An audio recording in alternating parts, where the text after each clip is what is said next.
Hi all, welcome back to Security and Privacy in Cloud, and myself Lavanya, Assistant Professor of CSC Department. And in this Unit 1, we are continuing the topic of confidentiality, integrity, authentication, non-repudiation, and access control. Let us see one by one. So, what are the various applications of the CIA trade? So, here this is called as the CIA trend triangle. Here we'll be having the security goals of confidentiality, integrity, availability, which is the base of all the security which is involved in here, and followed by authentication and non-repudiation. So this is called as the CIA triangle.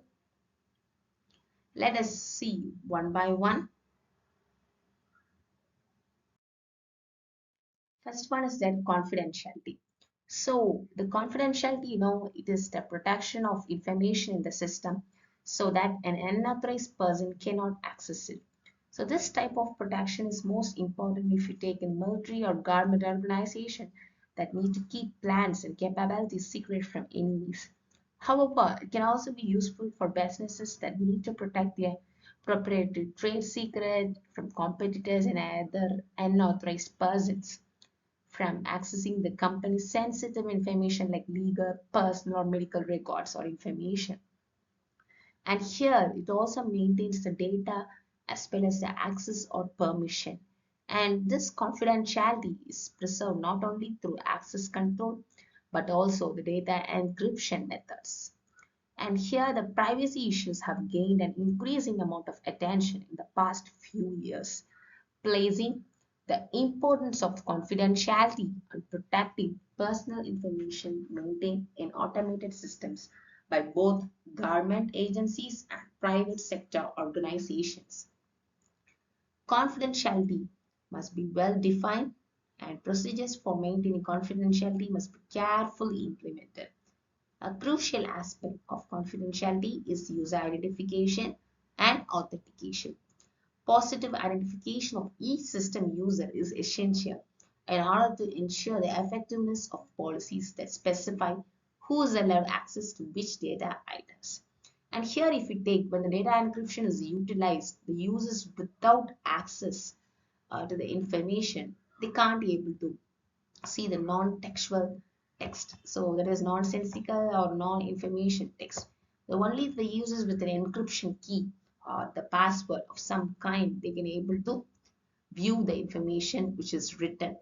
And the information confidentiality is not only helps companies safeguard the ideas and data, but it also protects the customers from having their personal information stolen. And here, if you take the threats of confidentiality, so the confidentiality can be comprised in several ways. Some of the commonly used encounter which is threats to information confidentiality. The first one is that hackers, masqueraders, unauthorized user activity, unprotected downloaded files, local area network, and Trojan horses. So first one, if you take the confidentiality model, that you can able to describe what actions which the must be taken in order to ensure the confidentiality of information. It has security tools that to achieve the desired level of confidentiality. The most commonly used model for describing the enforcement of confidentiality is that Bella Padula model. There is now the relationship between the objects and the subjects. The relationship or described in terms of subject's assigned level of access of privilege and the object's level of sensitivity. In military terms, they used to say as a security clearance of the subject and security classification of the object.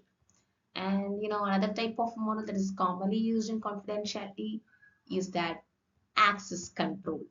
So access control, or we used to call it as a access permission.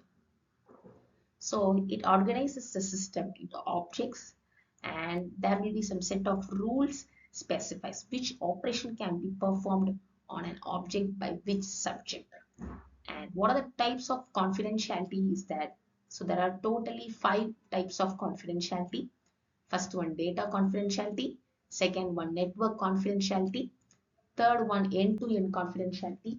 And fourth one, application confidentiality. Fifth one, disk and file confidentiality. So first one is that data confidentiality is nothing but it refers to the protection of data stored in the computer system and network from unauthorized access. This is achieved through the various methods such as encryption and access control. Second one is that network confidentiality. It refers to the protection of information transmitted over the computer network from unauthorized access, interception, or tampering.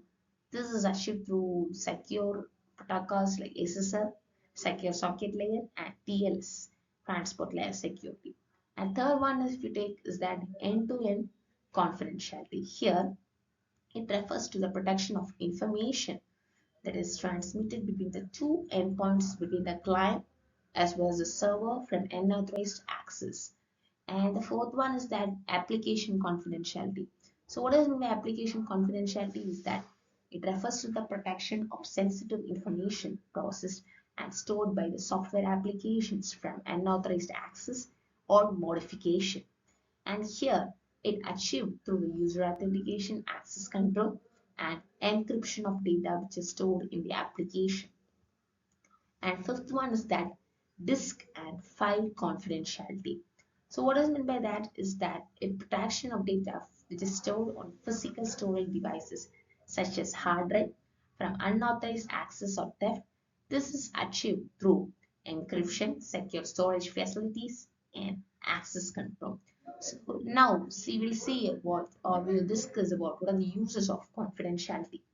So some of the commonly it is used in encryption, access control, data masking, virtual private network, secure file transfer protocol, and two-factor authentication and data loss prevention. So what is meant by encryption? It is encrypting the sensitive data from unauthorized access and disclosure. Okay. What about access control? Is nothing but it is maintained by control who has access to sensitive information and limiting access to only those who needed it. And what about data masking? It's nothing but to obscure sensitive information such as credit card number or social security number, which is commonly used in the US to prevent from unauthorized access. What is a virtual private network? It is allows user to securely connect to a network over the internet and protect the confidentiality of their data in transit. And next one is that secure file transfer protocol. They are used to transfer sensitive data securely over the internet, protecting it from confidentiality in transit. And next is that 2FA authentication or two-factor authentication. Here, it helps to ensure that only authorized users have access to sensitive information by requiring a second form of authentication such as fingerprint or one-time password, which is commonly used in all kind of bank official websites. And the last one is that data loss prevention. It's a security measure used to prevent or from leakage or lost breaches. It monitors and controls the flow of sensitive data, protecting its confidentiality. And if we take what are the issues involved in confidentiality is that first one, insider threat, cyber attack, social engineering, human error, technical failure and inadequate security measures, legal and regulatory compliances. So these are all about the confidentiality. So next one is that is nothing but integrity. So here, what is meant by integrity is nothing but it is a very sensitive data that is not tampered by means of any ways which the third party can able to tolerate with that. And if you take in cyber security, the data which is completely trustworthy and has not been modified or accidentally altered by an unauthorized user. And here the integrity can be comprised of unintentionally by errors in entering a data, a system malfunction, or forgetting to maintain an up-to-date backup. Therefore, the data should not be modified or compromised in any way. Here, some antivirus software, penetration tests, and other security measures are often employed to ensure that data's integrity is not compromised by hackers. That is, attacks should not be against any integrity or alteration attack. That is called as integrity. And examples of integrity, there are so many types. The main thing first thing is that data integrity. It likes these only demonstrates the data can be easily modified or compromised in a number of ways, not only damage an economy but cost them to an organization and government. However, it's not just high profile and public target that can become a victim of data integrity attacks. Attack can be personal level, can also be a highly beneficial for hackers. Instead of stealing a credit card information, the malicious actor can access a bank database and manipulate the electronic routing process to steal the money or data to use in their favor. So, how we can able to maintain the integrity is that maintaining data integrity has become a key part of information security to organizations all over the globe. A range of tactical steps must be put in order to minimize the risk that could lead to your organization's data becoming compromised. So the first top three is that we have to need to know the access or who relates to the user control to prevent any meddling with sensitive data. And the second one is that separation of duties. And third one is that rotation of duties. So what does it mean by need to know access? So need to know access is nothing but to protect your company's data from falling into some wrong hands or misbehaving people. You have to be using some teams to determine what users have access and why the users need access to certain data and systems. Here, the decision process for deciding which users can gain access to data and system principle, which ensures that access is only necessary so that the user can adequately conduct their work responsibilities. And if you take the separation of duties, is that it should be applied to ensure that no user can involve or enough in any privileges to be used as a misuse of their own. For example, if you take an employee who starts with some authorizing monthly salary payment, should not be the same person who pays them out. So that is some simple example for separation of duty. And third one is that rotation of duty. So rotation of duty is that it's more about rotating duties in order to maintain some enterprise security. So that is all about the identity, integrity. And integrity is also has some various concepts related to types like physical integrity, logical integrity, entity integrity, domain integrity, user defined integrity.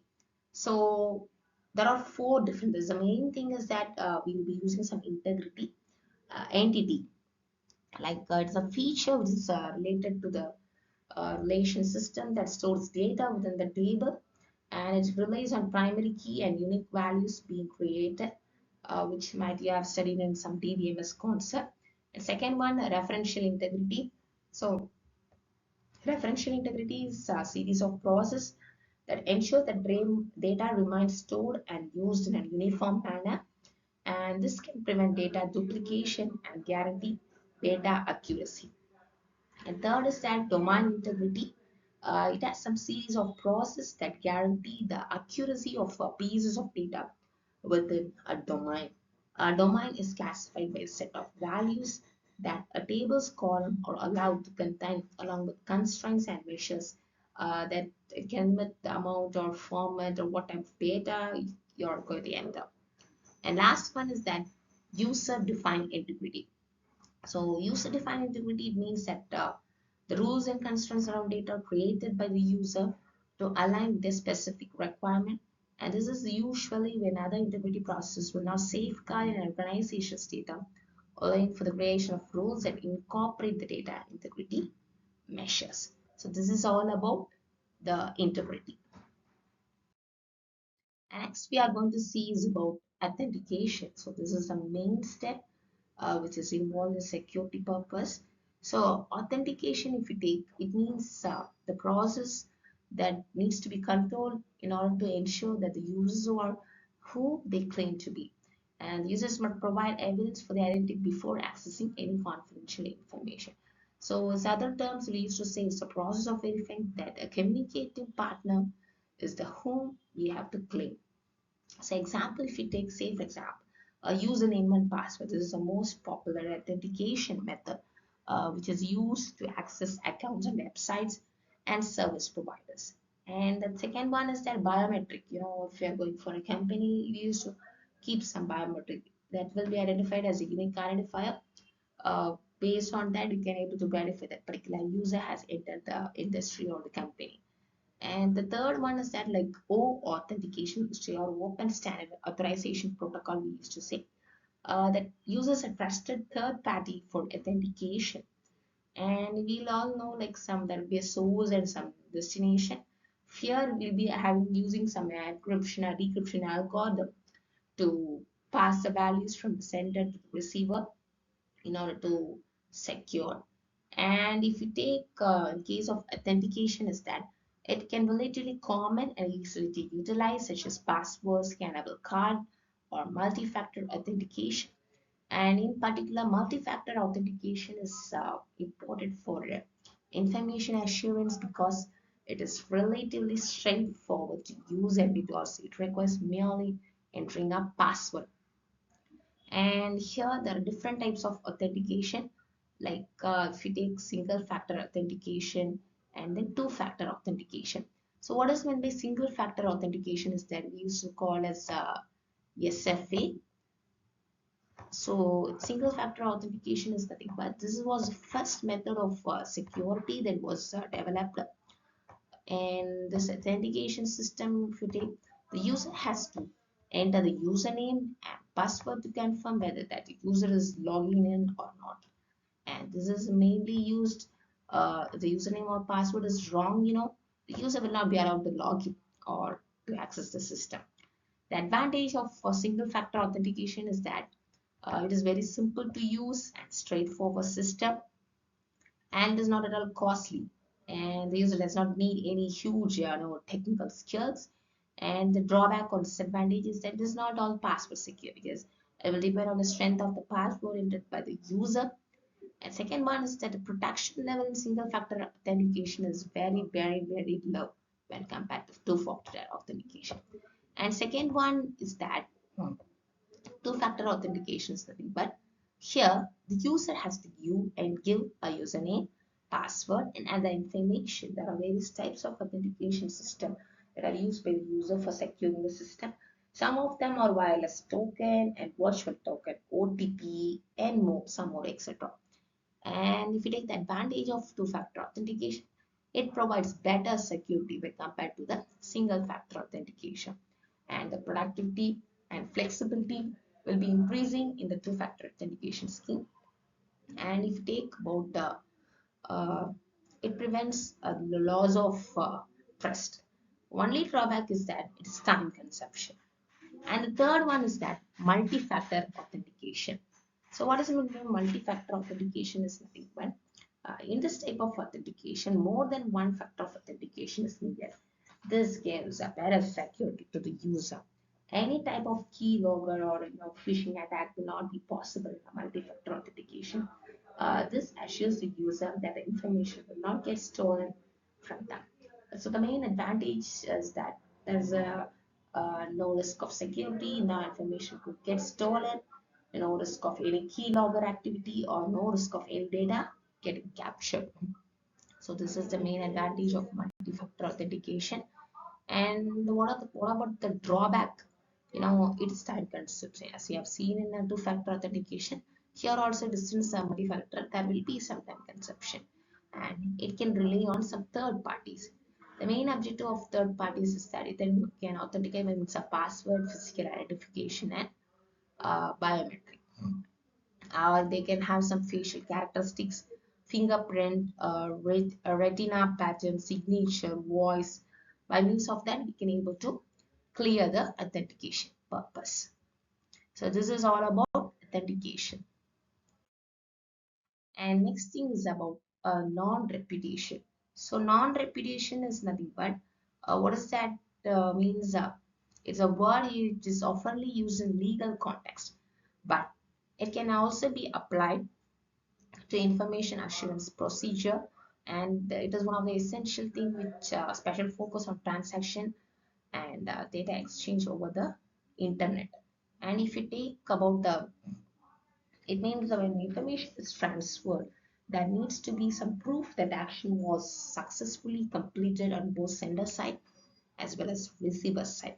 So here, if you want to show or you have to verify some documents in the sense, we'll be having some electronic messages passed, and that message should not dispute something or it should not interrupt anything. So that is meant by a non-reparation concept. And here, if you take, it ensures that the information is transferred and there needs to be proof that the action was successfully completed on both the sender as well as the receiver side.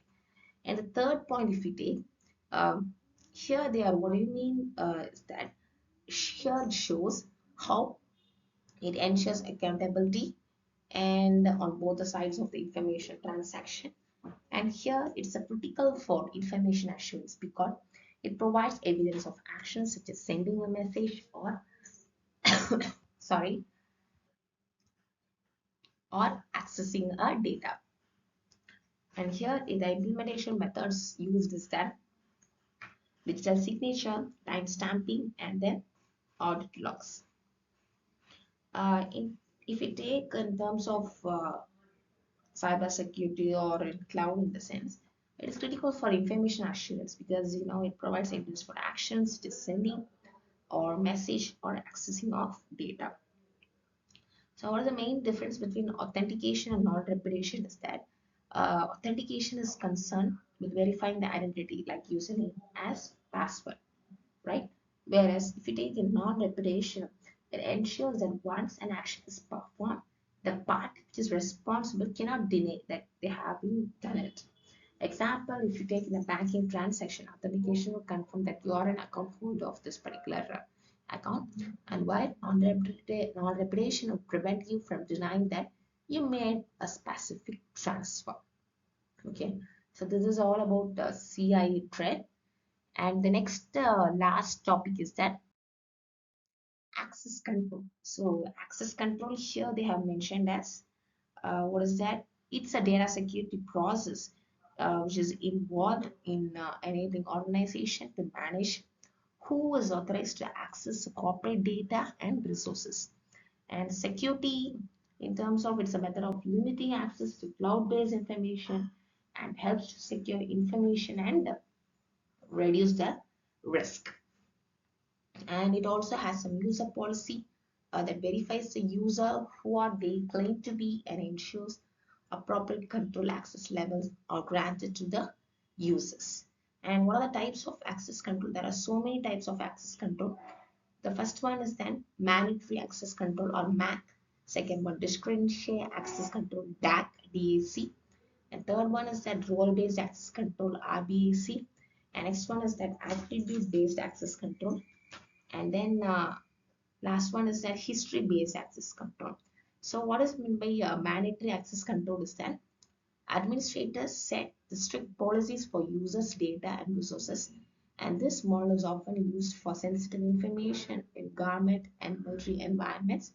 And discretionary access control, that is DAC we used to say, that if you take here it uses some the owner or the administrator of resource decides who has access. So that is called as DAC, and this model is decentralized and making it difficult to oversee who has access to sensitive information. So that is called as DAC. The next one, role-based access control. Access which is restricted based on a user's role or group rather than their identity. And next one is that ABAC. That is that we used to say access is granted based on a combination of attributes such as time, location, or a user's profile. And last one is that history-based access control. So access is granted or denied based on the user's activity request, including behavior, request frequency, and request content. So this is about the access control. And here in access control, we'll also use some components of access.